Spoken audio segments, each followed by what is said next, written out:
Hi there, friends. I'm Scott Wakefield, lead pastor at First Christian Church of Greene County, and I'm joined today by Brandon Ivy. and we're going to have a coffee convo. Coffee Convos is an opportunity to hear about the work of God in the lives of our friends. So Brandon Ivy, you qualify as a friend. Congratulations. Thank you. Who are you, and how did we get to today? And tell us some basic, brief bio. Well, like you said, I'm Brandon Ivy. I'm 34, born and raised in Greenville, Tennessee. Moved away for a few years, came back. I have a wonderful, godly woman in my life that has agreed to marry me in September 2nd. So she is insane as well as beautiful and lovely and wonderful. She is. I have 3 beautiful children. I have a 15-year-old, Lath. Landon is 10, and Peyton is 6. Cool. They are a handful, Yes, but indeed. love them very, very much. Like I said, born and raised here in Greenville, Tennessee. Old-time member of FCC back in the Scotch youth group days. Yes. Some of y'all may not know that there were Scott Wakefield youth group days. There was. What's funny is you actually gave me my first official Bible that I ever had. I've heard you say that. I had forgotten that, though. Yes. That's cool. Do you still have it? Do not. It's okay if you don't. I do not. I will not take that personally. I was trying to think if I had it in stores, but no, I don't believe so. Even though, at least dozens of people are going to be like, whatever, Brandon, come on. No, I would not have expected that. That's cool. So, you're back around. You've been around for the last 8 months? 5 months. Okay. 5 months. All right. Background, super engaged, resident. Yes, sir. We'll get into all that stuff in a bit. But let's do some get to know you speed round stuff first. All right. Traditional curly or waffle fries? If it's edible, I'm good to go. But if I had to pick one, I'd go. Well, we asked you to pick one. Yeah, Yes. I'd go curly. I like the seasoning of the curly fries. Okay. I like the best, like Arby's or something. Okay. I had some Arby's curly fries yesterday. Nice. However, they were left over from my wife having eaten them about an hour before. And so they were kind of cold Yeah. and not great. Yeah. So one thing I don't love about the curly fries, though, is that it's not like there's a consistent one size-ish. It's you get a huge corkscrew of something that no one should eat all at one time. Or just a C. Or like a tiny little crunchy nubbin or something like that. That's what I feel like. Sorry, Arby's, to offend your fries. But, okay. All right. Cool. That's an acceptable answer. Yes. Yes. Favorite restaurant? Restaurant. In Greenville, Greene County. In Greenville, Greene County, I will go Butcher's Block. Oh. Butcher's Block. Texas Tales. Yes. Yes. Yep. Good stuff. They have good meat. And finally, what's something you're good at or you know a lot about that might surprise people? Pretty good at coaching football. Pretty good at knowledge of football, the game, ins and outs, coverages, all that good stuff. I'm a nerd. So, Even though you're a Texas fan. I am a Texas fan. Hook 'em. So you really think that you can know a lot about football and be a Texas fan? You don't think those are mutually exclusive somehow? I think they're very deeply connected. Yeah, of course you do. All righty. How did you become a Texas fan, by the way? My grandfather, he was a cop in Austin, and when I was younger, he taught me, how to, if you're going to play like this guy, and it was Earl Campbell, who went to the University of Texas. Dude, you have an actual history of this. Oh, yeah. So you have like an actual player that your grandpa told you about. This is how you play. Yes. Earl Campbell, huh? Yeah. When did he play? 70s and 80s. Okay. All right. I'm sorry, I don't know. It's okay. Did he go on to play in the NFL? He did. He's one of the best running backs to ever grace the field in the NFL.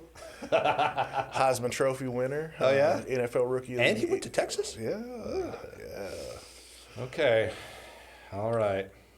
So, tell us, let's get into recent Brandon, future plans. Tell us some about your story of coming to faith in Christ and just a snippet of that. It's interesting always for us to hear those kinds of things about our people. It's probably why we do coffee convos. Yeah. Well, I didn't grow up in church. Okay. I came to faith in Christ around 15 years old when I found FCC and really started to know what the gospel was actually about, who Jesus was, try to develop a relationship with God. And it grew from there into my early 20s. I was at FCC in my early 20s, and I moved away, came back. Work got in the way, worldly things, working 7 days a week, 12 to 16 hours kept me away. Yeah. But recently, in the past 5 months, I really felt that need of congregation, of community, everything, which led me to come back and pursue ministry. Yeah. So, just an interesting tidbit. You had been following along with The app, Sunday sermons, Sunday service kind of stuff, BB&B, and the app and BB&B for a good while. a good while, yeah, around 2 to 3 years, I'd say. Okay. So you had been following, even though you weren't around here, Yes. for 2 to 3 years on the app, which is super cool. And also, while you're insane, somehow. Yeah, it's true. This is the second time we've done that. We've gotten back to that theme. That's super cool. And now you're thinking about ministry and pursuing education. What's that look like? I'm currently enrolled in Johnson University, doing online classes. I've done my prerequisite classes, and it really gets ramped up May 8th. Going full-blown, full-time student, full-time job, full-time father, full-time everything. So Insane. Yeah, insane. I have lived some of that life. That's tough. Yeah. Yeah, that's tough. So, We should all be praying for and helping support Brandon in his insanity. So, but I wouldn't trade it for anything. It's something that I felt a call to do earlier in my life, but out of fear of failure, I didn't continue to pursue it. So, but now, I'm at that point in my life, I'm ready. Yeah. So let's get this going. Yeah. Just to put some color on it for people, but he and I have talked about this quite a bit here and there over the last number of months, but you're a resident now, you're going through that curriculum with Travis Chapman, who's our next gen guy, who's next gen / youth / regen / residents. I was thinking RE. Sorry, Tyson. So we were talking about you studying through things, and you're like, oh yeah, I'm already like a third of the way through Grudem's systematic theology, and I've got like 1 billion pages of notes. And I'm like, what? You are? So you've been doing a lot of like independent study and reading for actually literally for years. Yeah, since my very early 20s, I have notebooks full of notes. When I discovered that I could actually put them on technology, they went on to my laptop and now my iPad. Right. But yeah, I have notes that I've taken chapter by chapter of not only the Bible but different books over the years, really nerding out and studying. Cool. So what kind of things are you thinking for your future? How can we be praying for you? How can we support you? You don't have to answer all those questions, but I'm just thinking, what are you thinking in your future that we can be thinking about and helping support? Obviously, you're in our residence program. Mm-hmm. We're trying to develop you.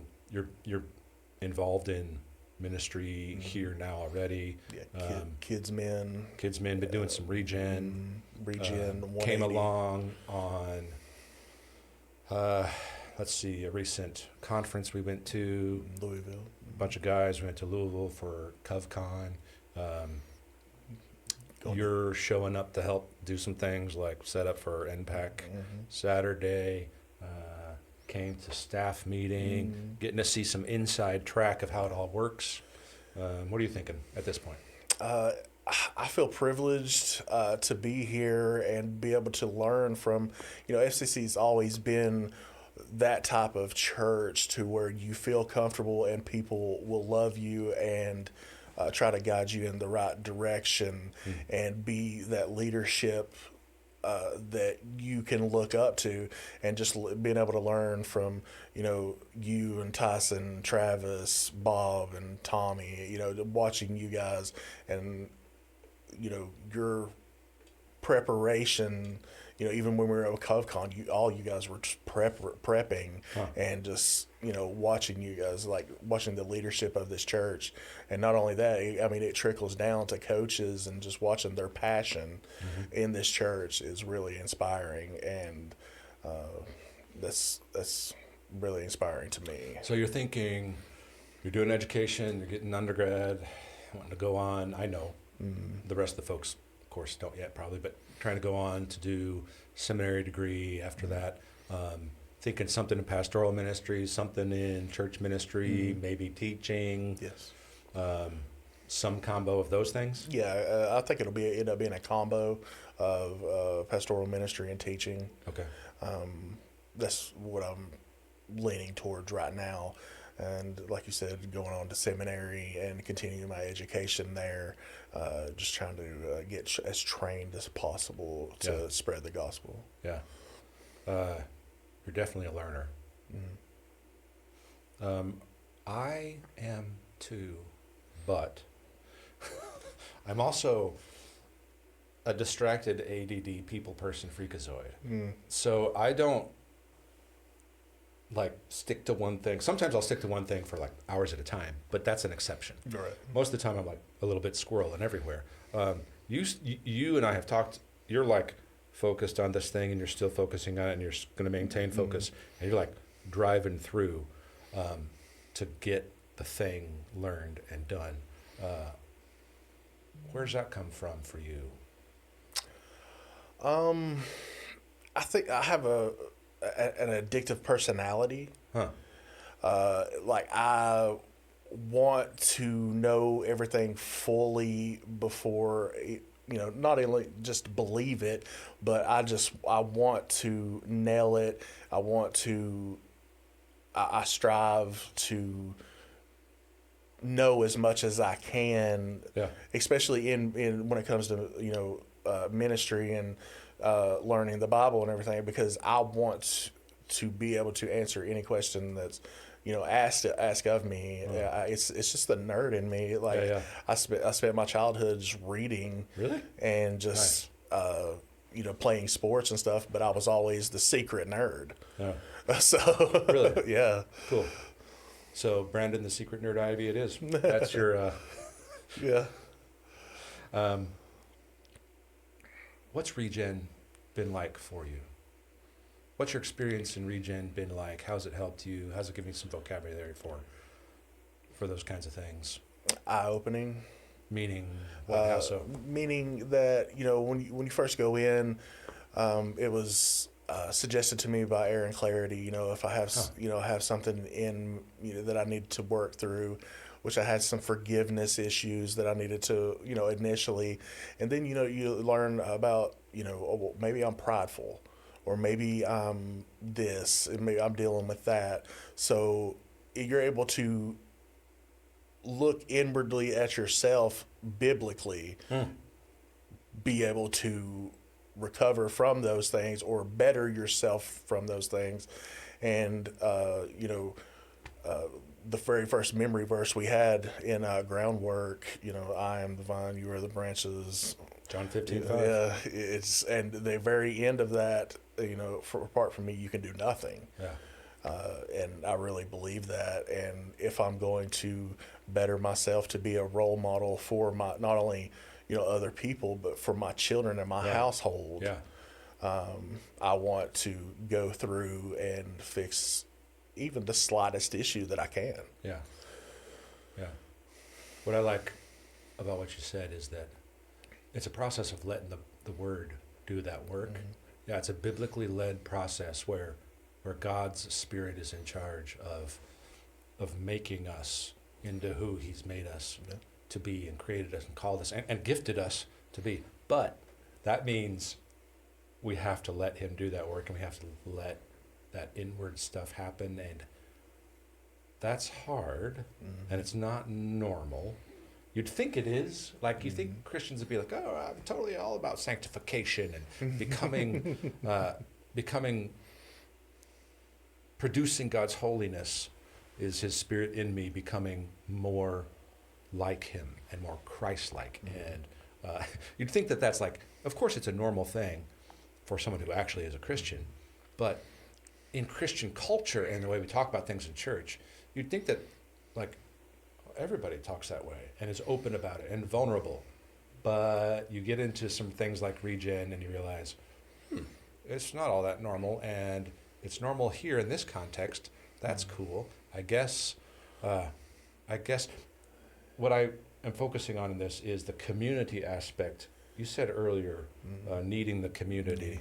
And I think that's something in regen that is a real cool lesson with all that. In the society I grew up in, vulnerability was not an option.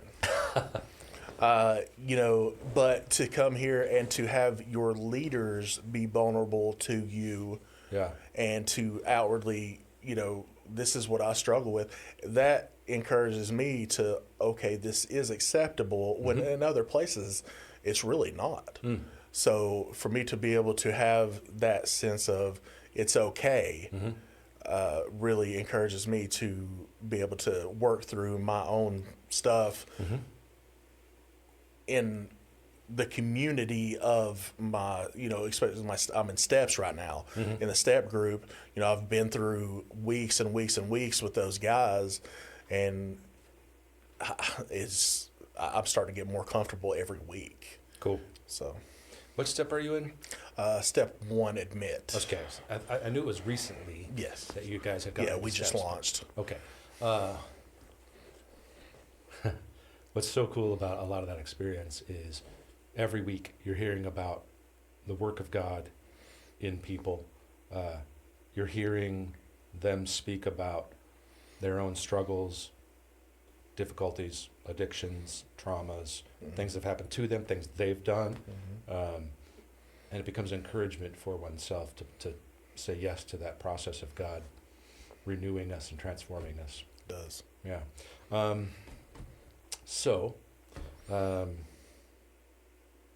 What are some things that you are learning now, things you've learned recently, interesting theological ideas, biblical ideas, ministry, practical things? What are you learning lately? I'm really in the Word a lot, in prayer more than I've been probably my entire life. Yeah, cool. Staying in the Word, living what I'm reading, as far as the gospel, being, the best me I can be to set that example. And I'm learning, how to be a leader from leaders that I'm watching. Yeah. And outwardly express, to my family, to my friends, how to communicate with them the gospel and how to bring it up. Vodi Bachum's book, being intentional and sliding it into the conversation. Expository apologetics. Expository is apologetics. the name of the book. That's right. and that's been it's been a very, very helpful book. The residency program, being able to read that book, and not only that, but with those that I'm in residency with, not only Travis leading, but to be able to talk through those books and get outside perspective of not just me reading it, but you got this person over here, and we're all discussing it, and be like, oh, okay, that makes sense the way they put it, and I was like, maybe I didn't think of it the same way. Right. Is to be able to sit there, and it's like a little community as well, and be able to bounce things off of each other and have that. I've learned a lot through the residency program so far, and watching you guys. I mean, from kids men to the campus pastors down to tech and everything has I've learned, because I've served in tech, I've served in kids men, 180 viewed that, and going to be helping there. It's just learning from the ground up. Learning from, like, the very first time I served in kids men was with the pre-K. That was interesting, and but tiring. No, they were great. But to communicate Jesus in the simplest way, that you have to with preschool age, to kids in 3rd and 4th, 5th, now middle school, high school. Yep. And then, with my family now, it's learning from the ground up, and it's been very enjoyable. That's cool. So we've gone from expository apologetics to hearing from others in the residency program, how they heard it adds to your understanding of what you were saying, or might have a different thing. So that leadership community and the learning community, and then how you communicate the gospel in all those various stages, areas of ministry, ages, including your family, etc. What has been one of the most surprising parts of getting more involved in ministry, whether it's the residency program or one of those other places, in the last few months? What's one of the most surprising things for you so far? How intentional everybody is. Like not growing up in church, and I'm not going to down other churches that I have attended Sure, in the absolutely. past, but to see intentional Bible driven people applying ministry in the intentional way, Right. was very surprising, seeing. And So by intentional, you mean what? Flesh that out a little more. intentional as in that this is the word, the scripture, the gospel. It is our purpose, and everything is driven off of spreading and teaching, and in that concept. Yeah, I think it's easy, and part of what I like about how we want to do ministry in a way that means everybody's involved in serving in the ministry. It's not just you can, and there are variations of this. There are people who are new who aren't yet super involved. There are people who aren't new who cannot yet be involved for some reason. However, no matter where they are in that, we're trying to get them deeply involved in the serving in ministry so that they're a part of making it all happen, so that they can understand that all of the various parts are about making sure that the gospel is doing its work in people, that the word's doing its work, that that every single piece of the structure is done with an integrity that's from the word first, so that we people are very intentional about planning and preparing and praying and making it happen well. And yet, the power behind it all is God's Spirit working through those people and those things. I think sometimes people talk and act like You can't plan and be prepared and be intentional and thoughtful and careful. You can't be deeply intentional and have God's Spirit work. I think rather than those things being exclusive at all, they actually are meant to work together well. Yeah. And I think also we are changed much more than we realize when we are intentional, thoughtful, prayerful, careful about all those things. Yeah, it's always surprising for people when the more involved they get, the more they see how much work and thought and prayer goes behind all of that. And one thing that I think is helpful from what you said is that gives people a sense of this faith that we hold isn't, it's got good foundations to it. That's one thing I'm hearing you say more about things over the last few months as you're learning things, reading things, seeing things. You're saying some things that are like the foundational biblical things and seeing that and making those connections, which is super cool. Thank you. Yeah, super cool. So our last two questions are a variation on what we've just been talking about a little bit. But what is God currently teaching you, and what are you excited or encouraged about? Which is a bit different than what I just asked about the learning thing. But what's God currently teaching you? It's a mix of things, I would say. I would say a lot of humility, with regen being the main driven part of the humility part. So you're not as awesome as you used to think you were? I'm not even close. That's so disappointing. I know. And so normal. Yeah. In fact, if that's not a part of everybody's experience, something's wrong there. Yeah. The humility part, I would say how to be the type of leader that I'm supposed to be. Not only through the word, but like seeing others lead by example. I want to be that example, especially for my family and eventually others. So, reading on, we're supposed to be as Christ-like as possible. And that's our ultimate leader, you know, and, absolutely.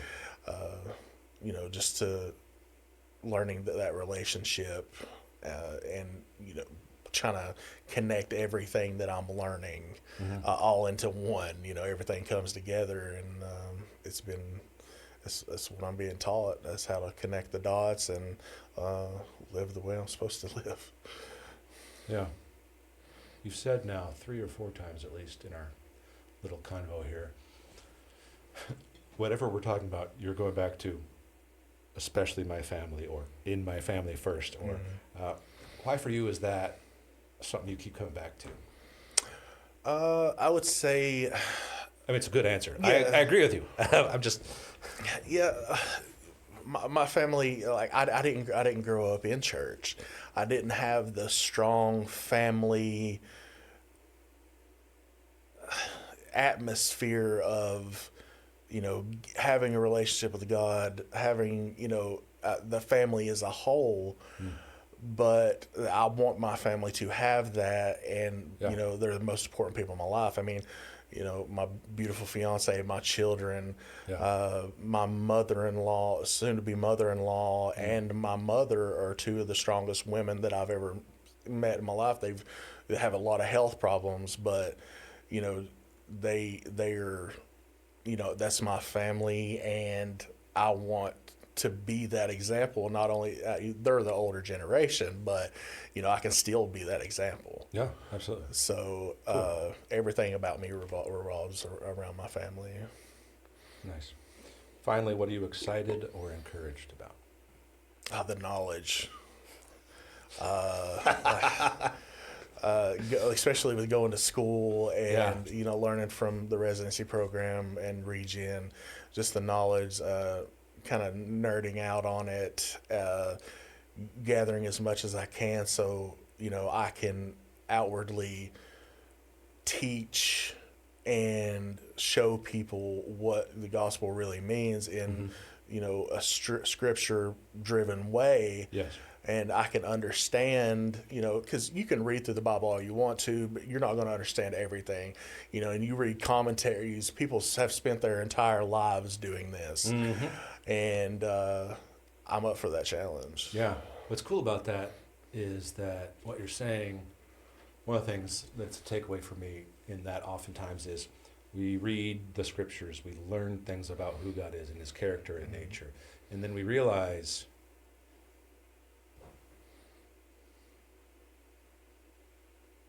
this truth about God is a written word, and my concept and understanding of it in a broken world like this is automatically going to have limits to it, and it's going to